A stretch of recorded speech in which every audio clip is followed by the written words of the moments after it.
So, Azrael, would you like to enter me?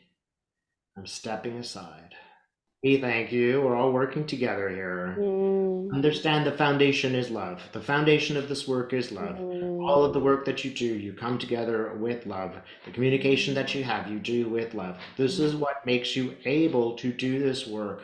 If you were not able to come together in this way, it would not work. If Dave were not working overtime to put the daily world in a perspective, this would not work. And although he is annoyed by this, it is actually practice for him. He's got to be able to channel under, mm.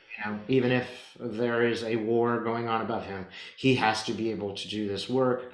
And he can, he's just worried sometimes that he doesn't. So, okay, he's just about chilled out now. He is doing okay. He appreciates your support. And let's talk. What do you want to know? Your question, Carl, is an interesting one. Would you rephrase it again? We are getting lots of information in recent months or even recent years regarding visitations, extraterrestrial visitations. They seem to be on the increase. Yet Yes. our understanding is from communications with Bashar, who is our contact specialist. We understand Uh, that first contact is a long way off still. So these visitations that we're getting, could we get some guidance on whether or not this is actually really happening? Because obviously these are reports we get in our media. Is there increased activity with extraterrestrial races to the Earth at the moment? Yes, and Kieran has made an interesting point. She's made the point that we don't necessarily want to predict things. As you've pointed out, if you predict things, then sometimes they do not become truth because the trajectory changes. It's only about a potential and a constant potential. One thing we wish to point out is the questions, the discussions that you have in the beginning are very useful. They are actually as useful as the actual channeling because it is the conversation around the work that is also very useful and would be useful to people in the future should you choose to publish such awarenesses and understandings. Understand that it is very important that people know how you set these things up, how you go about it, what your attitudes and questions are. All of you have varied and useful information about the earthly realms and how to contact us. Don't forget that this setting up this organization, what all of you have just done, is extremely valuable and important. Penny is also contributing in this way. All of you are contributing in this way to set these things up. As to the nature of the alien visitations, there were some visitations before 2012. They were not particularly successful. There were accidents as well. There were, shall we say, overlapping of dimensions sometimes. Some of this was not intended, some of this was intended, but it is more important to focus on 2012 when the decision was made to start to contact you. It is not a perfect date. There were a few people contacted by aliens before this time. It was necessary for us to make it only a very few people because had this information been advertised, it would have been inappropriate. It would have hindered the process of what's going on. It is also important to notice that people like Bashar are overt, they are open about this, they are well known, but there are others who are doing that same work. So in South America, there are native peoples, shamans, if you will, who are already talking and began to talk more quickly in 2012. In fact, it was predicted in the Mayan calendar that some of these events would take place. So it is important to notice that it is not exactly a date 2012, but it is a date. That is, it is not a perfect time to explain. It might be easier to say that things accelerated in 2012. we became aware, that is, spirit in general became aware, that there would be certain crisis points in your world. That is, that things would happen that would be endangering yourselves and the universe. And rather than contact you directly, we sent messages to certain humans such that they could make certain changes. So Dolores Cannon would be an example of a person who has received some of this information via channeling. She was working with these past lives and working with hypnosis, and that's where we started to appear in that particular way for her. Again, we appeared in different ways in different places on the planet, but it was conveyed to such people that it was not necessary to advertise the meetings.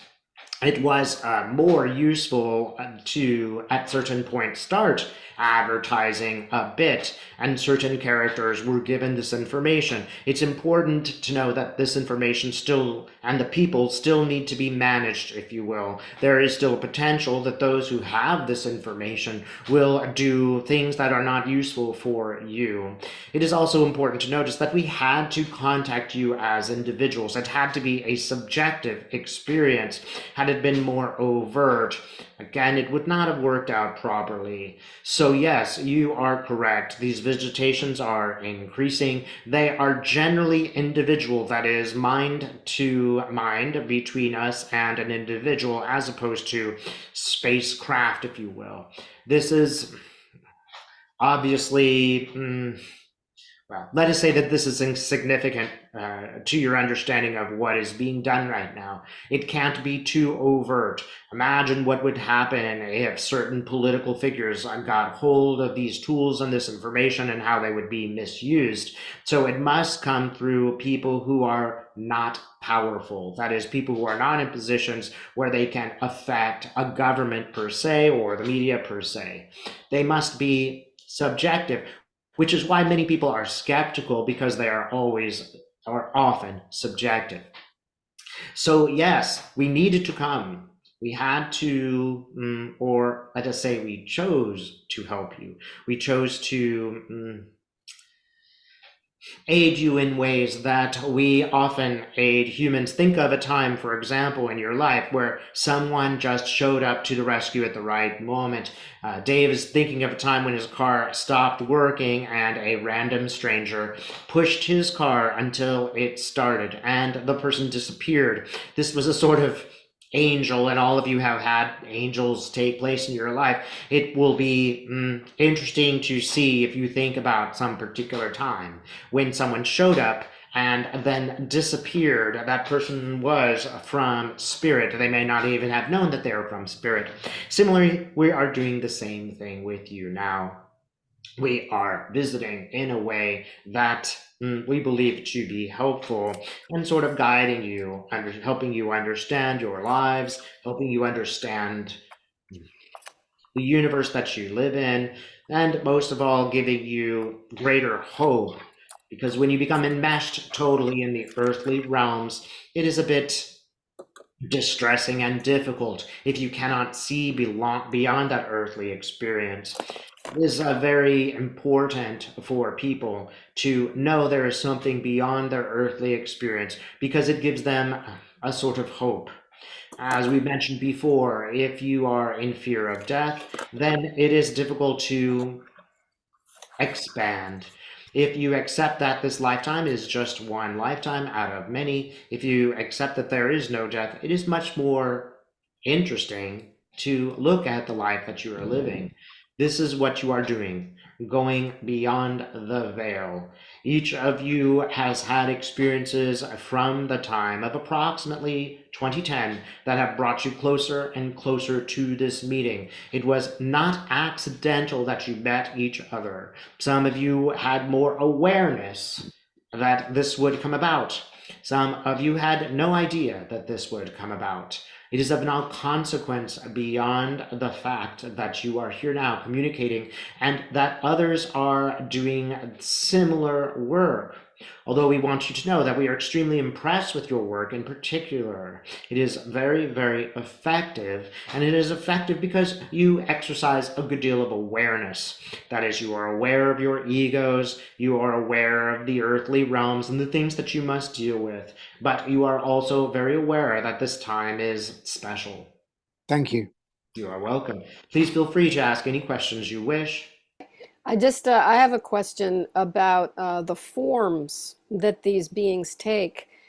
And I know in our group we were and perhaps probably continue to work with the mantis. And I'd like to know, do the forms with which we encounter these alternative species, these forms, do they take form with a specific purpose? Or in other words, do some people receive certain forms, or is it haphazard?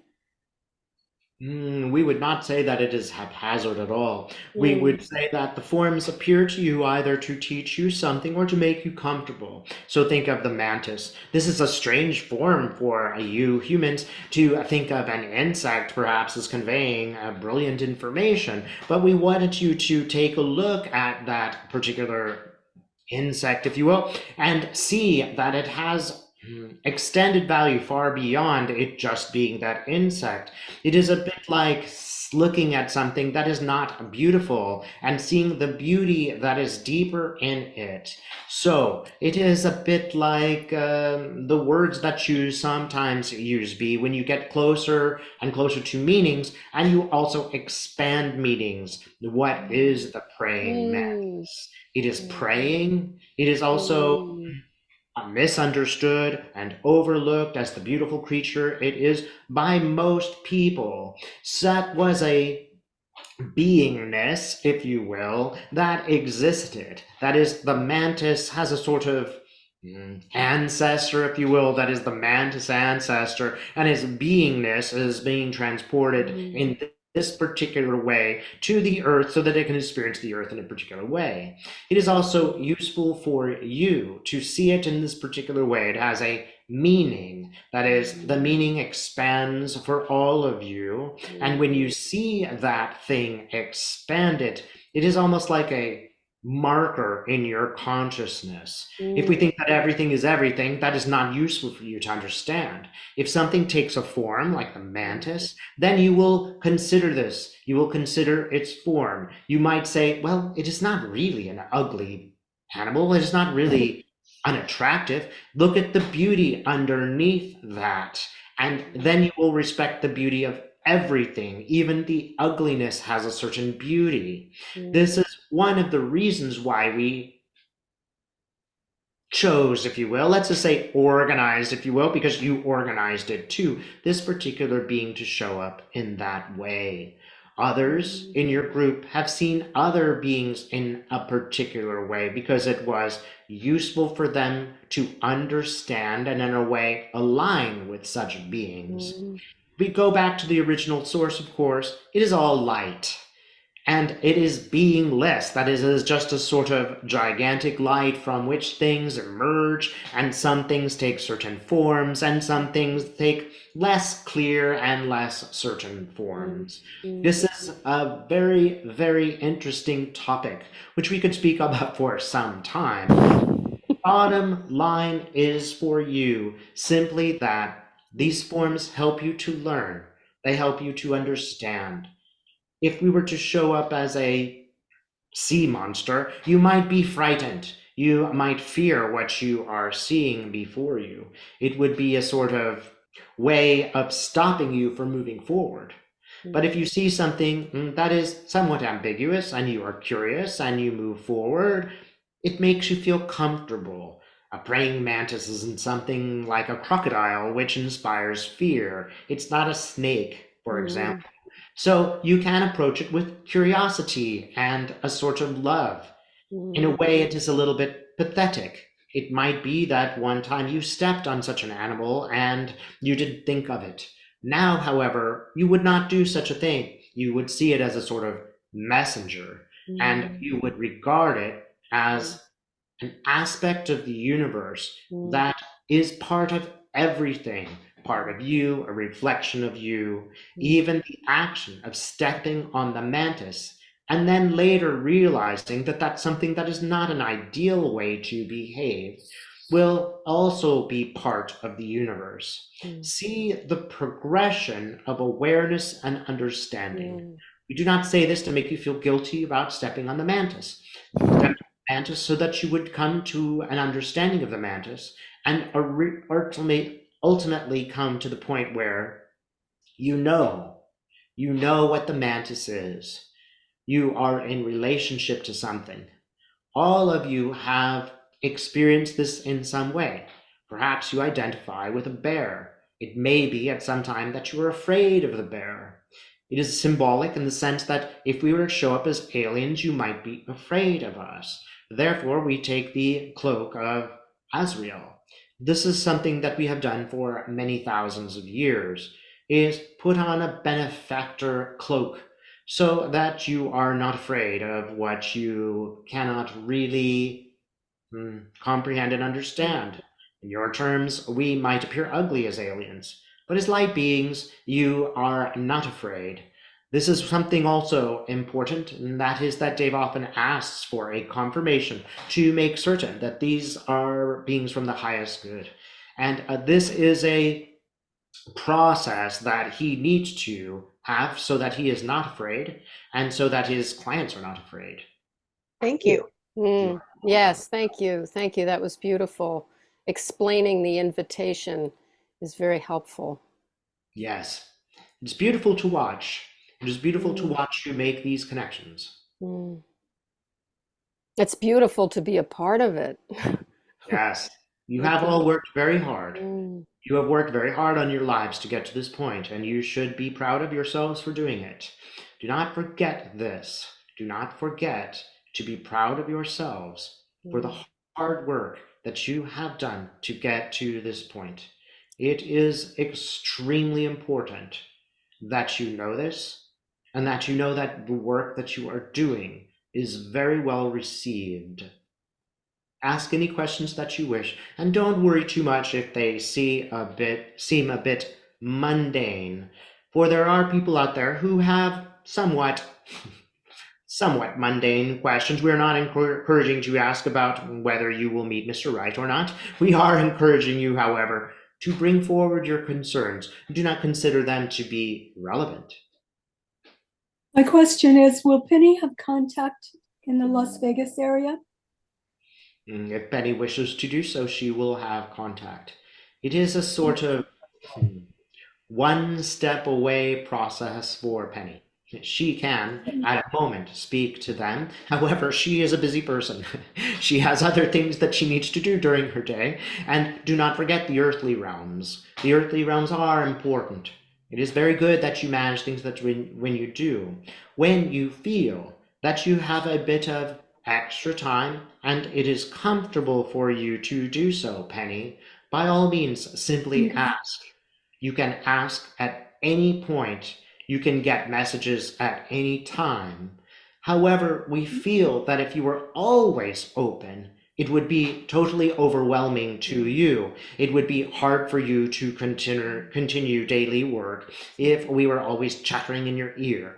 It is again a little bit like the predicting. If you are talking to the aliens, should I do this or should I do that? Then it takes away the agency that Kieran was speaking of. It is important to have agency, and it is important to be in a comfortable place for you to do this.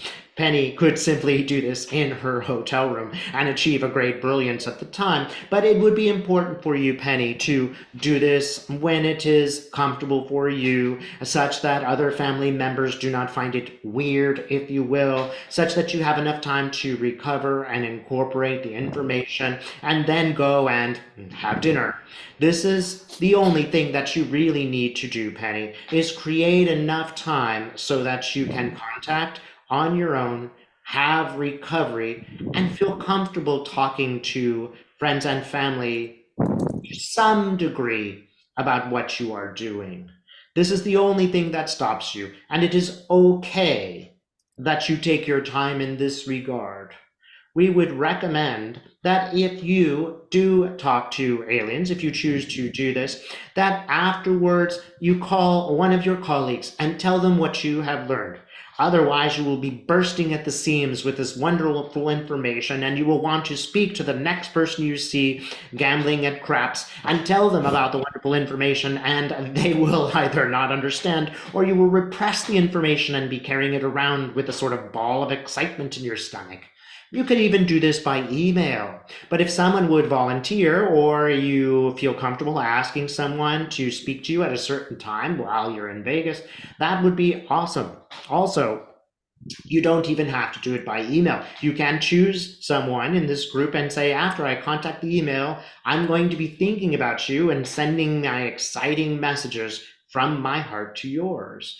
The people in this room are sophisticated enough to hear you if they are told about a certain time. You are under no requirement to do this at this time, Penny. Do it because you wish to do it and because you feel comfortable doing it.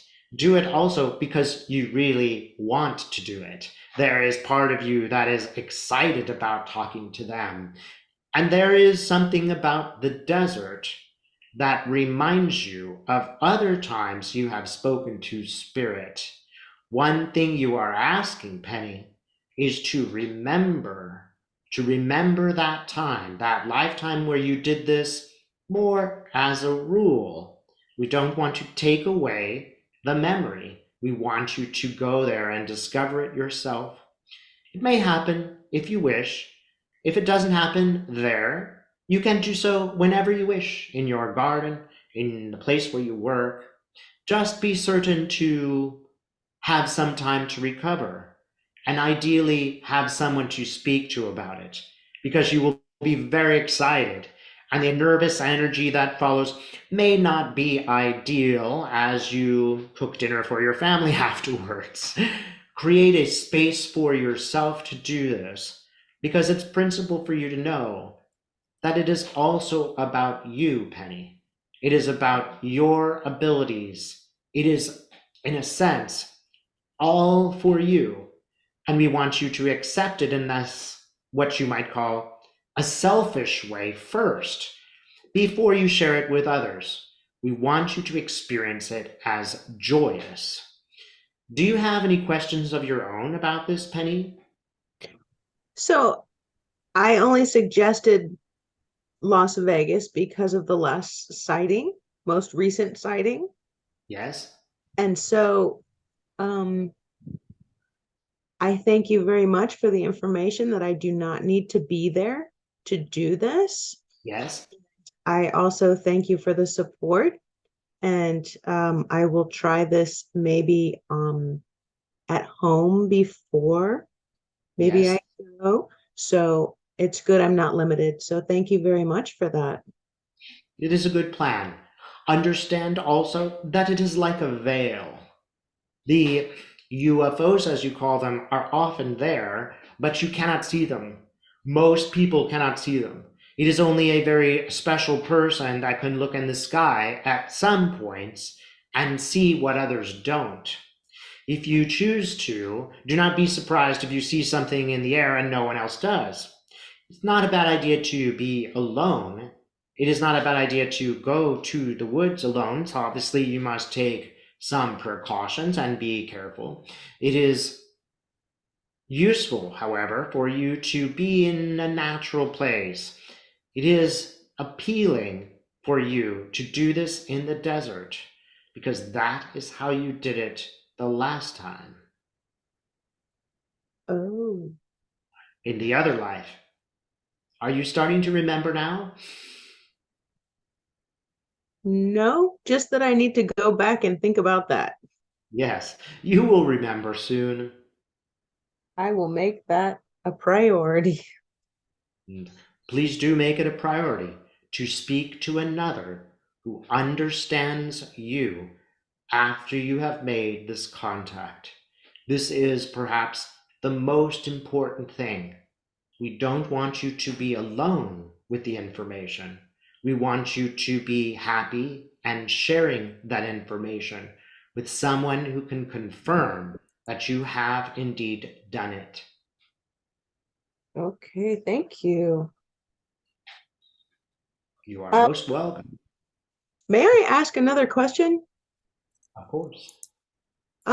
Okay, so recently, as opposed to channeling, I've been approached by a few entities, I believe, that are positive.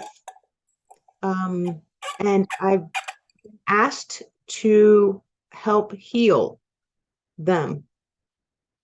My question is, I know that they don't receive the information, or I'm sorry, the energy the same way that we as humans do.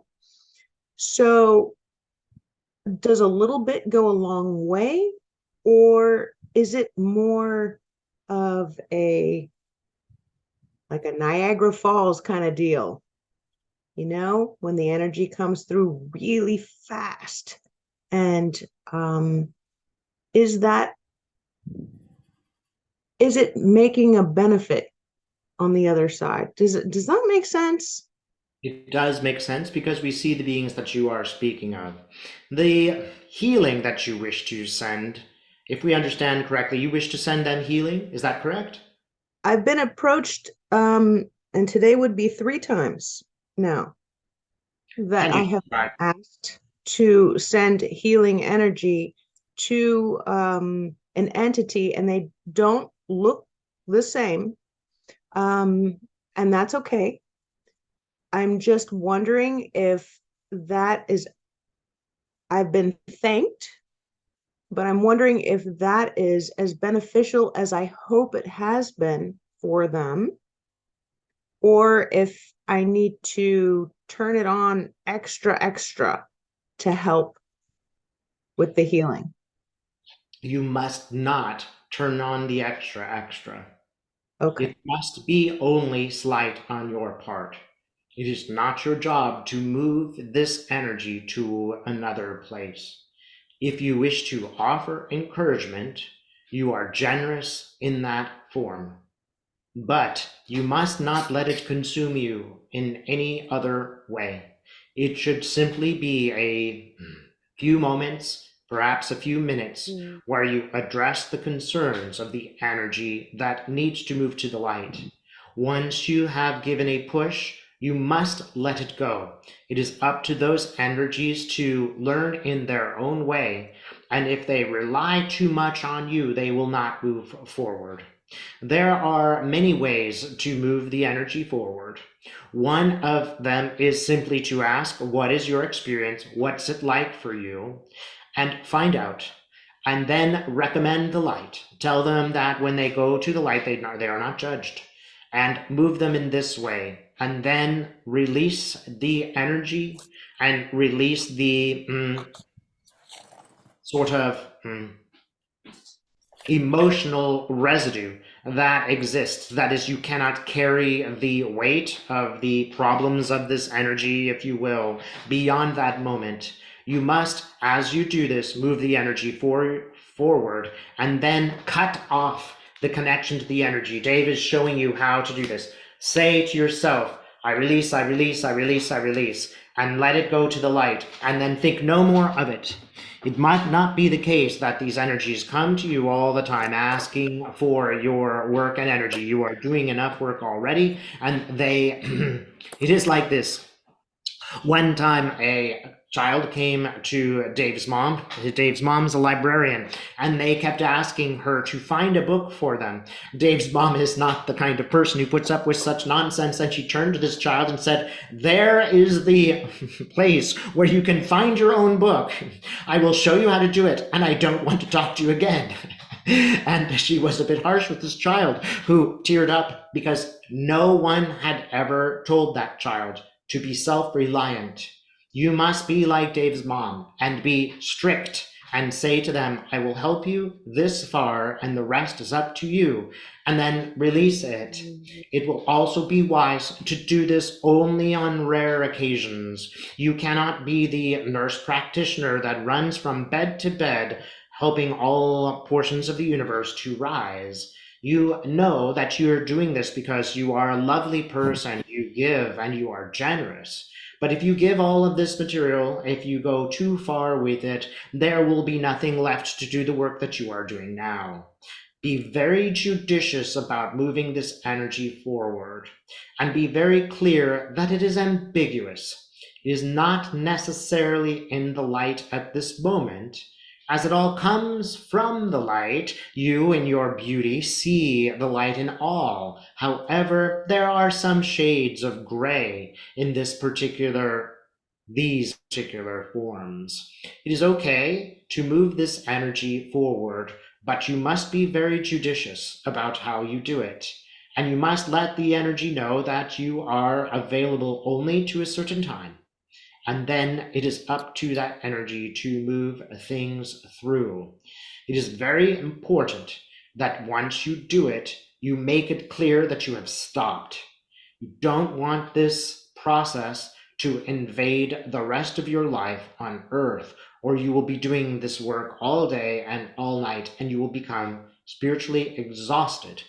It's also the case that you will not necessarily be helping that entity, because you'll be writing the term paper for them, as opposed to giving them the grammar books that they need to write it themselves.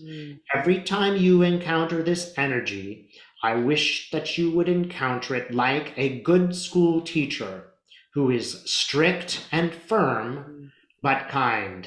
There is an idiom that Dave once learned, a rule that Dave once learned as a school teacher, for he was far too open and far too kind. He was much like you, and he had no limits and boundaries as to what he was going to do. One day, a fellow teacher told him, for the first 2 weeks of teaching school, do not smile, not even a little bit. Put the students in the place where they are working hard to make you smile. And that way they will remain attentive. This is a similar attitude you will have with these beings. You are in charge, and you will give them a limited amount of your time, but only if they behave and do the work on their own after that time. And then you will say, no, I'm not going to do your homework for you. Move along. I have other business. Beautiful. Yeah, thank you. Okay, so I'm quite sure that my boundaries are pretty good. It has only been during our contact, during our V groups. And so I am quite confident that up to this point, I think I've been doing okay, but I truly appreciate the guidance moving forward. And of course, I will take all of that into consideration the next time, if again I'm asked. Excellent. We want you to know you have done nothing wrong up to this point. It is just a sort of question mark that hovers that brings us to some level of concern. Your work that you are doing is fine. There's nothing wrong with that. We just wish you to be prepared for the future. People, humans that are full of light, often attract beings that need the light. And many on Earth need to become aware of this as these shifts in light are occurring. We don't wish you to think that you're doing anything wrong. You are not. We wish you to know that you have a great deal of power, and it might be useful to think of this as a metaphor. Your light is like a trunk of jewels. Only take out the jewels judiciously. You don't want to spend all of the jewels. There should always be some remaining in your trunk. Give the jewel and know that it is a special gift, and that will be done only in very controlled circumstances. Yes, my guides are definitely helping me with that as well. Thank you so very much. Thank you. You are most welcome. Can I ask a question related to this discussion? Penny just brought up the image to me of her guides. I'm trying to understand the mechanics of what we've just been discussing, my understanding was that we had guides in spirit that were overseeing what we were doing here on Earth, and were able to guide and protect us to some measure. I've taken to understand from the address you just gave Penny that not that she was in any danger, but that she was in a position where she could be, let's say, taken advantage of. Yes. Where were Penny's guides in this process? Are they unable to step in or protect her from this situation? What you have just seen are messages from her guides to her in the immediate case. That is, they have the exact abilities that you've described. They will move things in a certain direction, perhaps send subtle messages, but they wished now in this moment to be overt with Penny because we do not wish her to be overtaxed. So it is a sort of, what you are asking is, do you get messages? Are you guided? You are, but sometimes it's quite subtle. Sometimes Dave is given a message, but he doesn't notice it, or he is preoccupied with something else, or life takes over, etc. He may get the messages. Sometimes the messages will be extremely loud, and sometimes they need to be loud for him to pay attention because he can get distracted. He is getting these messages. Sometimes they will be very heavy-handed, so he might get fired from a job, and that is a message from his guides that he should not do such a job. So one time he decided to become a lawyer. There was a purpose to this, for him to realize that he was not a lawyer, and that work became clear when he could not do well on the tests. It became clear that he would not be able to pass, no matter how intelligent he was, he would not be able to pass the test. He does not realize that we were there inflicting a sort of what he perceived as harm and distraction, such that he could not remember the moment he sat down for the test. He simply could not remember. This was guidance. It did not feel like guidance to him. It felt like frustration and a great deal of distress. But it was guidance. This may occur for all of you.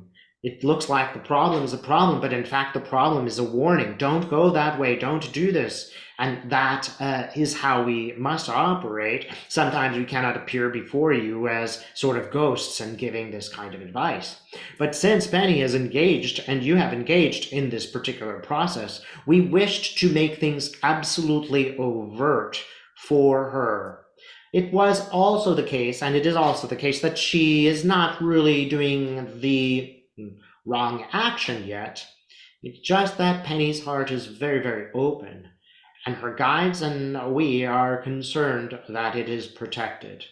We don't want any of you to forget your daily lives, the importance of the relationships, the importance of working through daily problems. It is life on Earth, and we don't wish to take life on Earth away from you. It is difficult sometimes for us to watch because there is a gamut of emotions for the human being. Sometimes you are very sad. Sometimes you are so sad that you choose to leave the planet. We have a desire to rush in and comfort and save you, but we must not. There is a free will, and like a good parent, sometimes children must make their own mistakes. This sounds a bit patronizing, and we don't wish to patronize you. We wish you to know that although you are guided, sometimes the guidance is not clear. Sometimes you misunderstand what is being spoken of, and that's not entirely upon you. Sometimes it's upon us because we haven't spoken to you or communicated to you in a perfect way, for we are also learning. And this is important for you to know. We have sometimes made terrible errors or mistakes, or we should say we are learning via making mistakes. We have made some. And this is why the number 2012 has shown up, because the mistakes were made and we learned from our mistakes and chose a new way. Do not think that it is simple or perfect. that you can hear the guides perfectly, or that the guides are perfect in the way and inflection of the communication. It is not quite like that. It's interesting that you use the word mechanics, because there is a human tendency to be logical, to understand that A plus B equals C, that things are understandable in a sort of analytical and rational structure. This is useful. It is applicable to where you are going, but it is very nuanced. And each time you ask questions, you comprehend a new nuance to how it's working. Trust us, your guides are there and doing their best for you, Carl, to help you go in a direction. But sometimes your guides will create a mistake, because once you have made the mistake, we are thinking of particular ones in your life, they weren't really mistakes. You might perceive them in this way, but that is because you, Carl, had to have a realization. This is not a good person for me to work with, or such people are limited. Not everybody is as generous and kind as Carl is. He must be aware that not all people who say they are spiritual people are in a perfect alignment with spirituality. You may perceive this, Carl, as to be an error. You might be even irritated at the person for presenting in a way that they are not. But the ideal thing to know is the universe has presented this particular conundrum for you so that you can understand it, partially using your rationality and partially using a sort of understanding that comes about only through experience. Does this answer your question? Feel free to ask another. It does, I think. Yeah. Yes, thank you. Thank you very much. You are most welcome. We're pleased that this is understandable. Again, this is our job. I think if it's okay, I think we should maybe draw to a close, if that's okay. If you wish, if there is one more question, feel free to ask. We feel that someone has an important question to ask, perhaps. Would it be okay if possibly